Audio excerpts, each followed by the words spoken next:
लेकिन अगर आप हमें दबाने की कोशिश करेंगे, हमारे आरक्षण को लेने की कोशिश करेंगे, हमें प्रताड़ित करने की कोशिश करेंगे तो आपको जवाब मिलेगा, क्योंकि ये इतिहास गवाह है कि हम बलिदान तब तक किए हैं जब इस देश पे आ जाइए, जब इस राज्य पे आ जाइए, जब अपने समाज की बात आई है, अपने जल जंगल जमीन की बात आई है। ये राजनीतिक मुद्दा है और राजनीतिक मुद्दे को आप लोग को समझना होगा कि सिर्फ और सिर्फ ये राजनीतिक मुद्दे को वो झारखंड का मुख्यमंत्री बनने का एक नया एजेंडा और पूर्णिया आदिवासी समुदायों के द्वारा कुर्मी, कुर्मी और महतो जो लगातार आदिवासी बनने की मांग जो कर रहे हैं, अभी आपने सुना है 20 तारीख को रेल टेका कार्यक्रम करने जा रहे हैं और वो संविधान की बात करते हैं और संवैधानिक मुद्दे की बात करने वाले लोगों को ये मैं बोलना चाहती हूँ, संवैधानिक आप ऑलरेडी ओबीसी कैटेगरी में है। आप ओबीसी कैटेगरी में आने के बावजूद आप आदिवासी का हक और अधिकार सिर्फ और सिर्फ राजनीतिक और आरक्षण लेने के लिए आप हमारे आदिवासी समुदाय के ऊपर लगातार प्रहार कर रहे हैं। मैं आप लोगों को ये कहना चाहती हूँ कि वो लगातार टीआरआई का जो बात करते हैं, टीआरआई में ये लिखित है, उनका कहना है कि हम आदिवासी हैं। अगर हम मांग करेंगे कि हम आदिवासी हैं तो टीआरआई अनुसंधान करेगी और जब अनुसंधान में पाया गया, चाहे वो 2024 की बात की 2004 की बात कीजिए या तो 2015 की बात कीजिए, आप टीआरआई रिपोर्ट में आप देख सकते हैं कि साफ साफ उनका जो कुर्मी, कुर्मी और महतो के लोगों का सांस्कृतिक, ना ही उन लोगों का आबोहवा हमारे से मिलता जुलता हो। ये आदिवासी बनना चाहते हैं जस्ट बिकॉज हमारे कुछ परंपरा संस्कृति को वो अपना चुके हैं, इसीलिए वो कह रहे हैं कि आज हम आदिवासी हैं। लेकिन मैं आप लोगों के माध्यम से उन्हें ये पूछना चाहती हूँ कि कुर्मी, कुर्मी और महतो आदिवासियों के कौन से संस्कार को फॉलो करते हैं? चाहे वो जन्म का या मृत्यु का कोई संस्कार फॉलो नहीं करते हैं। रही बात की उरांव की, हो की, मुंडा की, तो ये किन्हीं में से नहीं आते हैं। वो अगर अंकित है इस संविधान में तो ओबीसी के रूप में अंकित है। यदि ये अगर आदिवासी थे तो उन्होंने क्यों कहा कि हम क्षत्रिय समाज से आते हैं?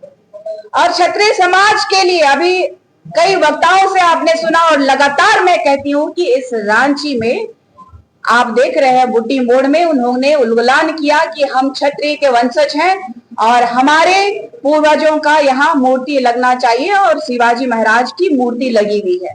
आप लोगों को और एक बात बताना चाहती हूं मैं कि लगातार जो ये कुर्मी, कुर्मी और महतो जो लगातार अपनी आवाज को उठाते रहते हैं कि हम किस तरीके से अपने समाज को आदिवासियत का दर्जा दिला सके, तो ये सिर्फ और सिर्फ राजनीतिक गतिशील का एक जटिल मुद्दा बना करके इन लोगों ने रखा हुआ है। अभी आप देख रहे हैं कि बिहार में चुनाव हो रहा है और ये 20 तारीख का ही इन लोगों ने चुनाव क्यों किया? क्योंकि इसी दिन इन लोगों को आदिवासियत से हटा दिया गया था, इन्हीं के लोगों के मांग के द्वारा, क्योंकि ये आदिवासी कहलाना नहीं चाहते थे। आदिवासी बेहद गरीब और पिछड़े तबके के लोग होते हैं जिनको ये भारत के संविधान में आरक्षण दिया गया है।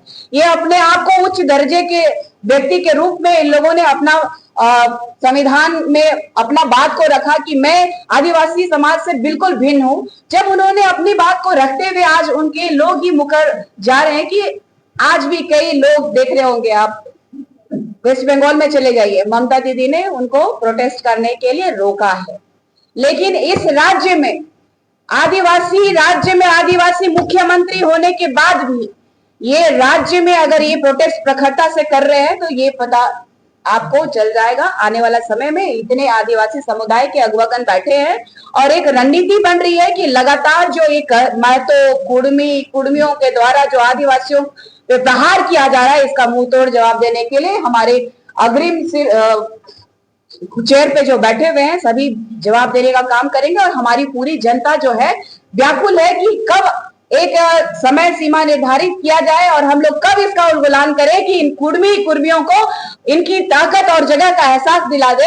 हमें लगातार ये बात हो रही है। और आप लोगों को एक बात और कहना चाहती हूँ, संविधान की बात करने वालों को ये पता होना चाहिए कि जातीय किस आधार पे पहचान की जाती है। चूंकि लोकुर समिति का गठन किया गया था 1965 में, और इस समिति में 5 मापदंड दिए गए थे जो कि आपको जाति के अनुसार आपकी पहचान की जा सकती है। पहला है कि आदिम लक्षण, जो आदिकाल से कौन से लोग हैं जो आदिकाल से अपनी संस्कृति, अपनी परंपरा, अपनी धरोहर, अपनी रूढ़िवादी परंपरा या तो फिर अपनी सभ्यता को कैसे आगे बढ़ाते आ रहे हैं, उस पे होता है। दूसरी बात हो गई कि विशिष्ट संस्कृति किसमें है, ये देखा जाता है। तीसरी बात है भौगोलिक अलगाव की बात होती है। चौथा बात आता है सामाजिक और आर्थिक की बात आती है। सामाजिक और आर्थिक में हमसे कई गुना आगे हैं, चाहे वो शिक्षा के क्षेत्र में देख लीजिए, चाहे वो आर्थिक क्षेत्र में देखिए, वो काफी आगे है हमसे।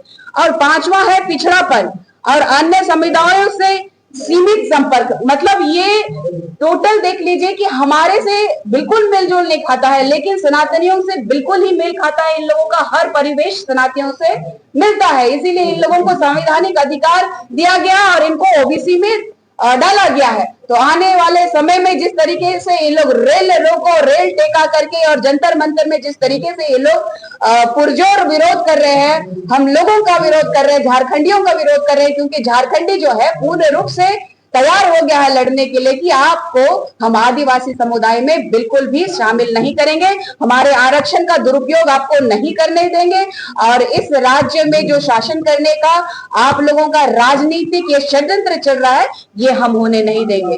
धन्यवाद। जोहार।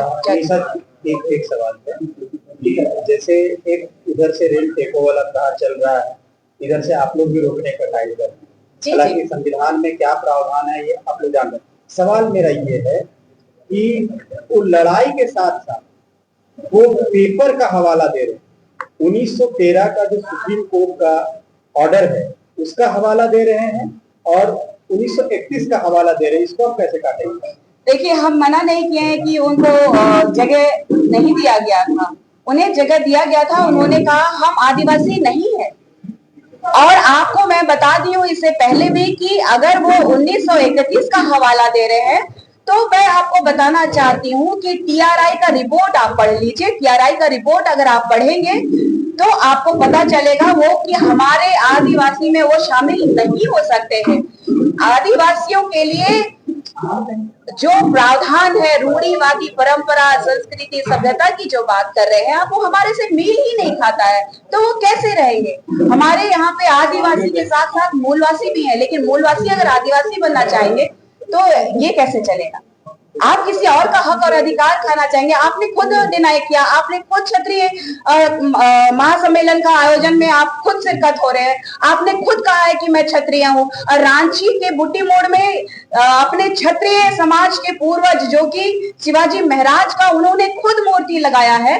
तो वो आप तय कीजिए कि कुछ कहते हैं कि मैं आदिवासी हूँ, कुछ कहते हैं कि आदिवासी नहीं हूँ, लेकिन ये तो भारत के संविधान में सबको एक बराबर का अधिकार है और उनकी जांच हो चुकी है, जबकि लगातार जांच हुई है।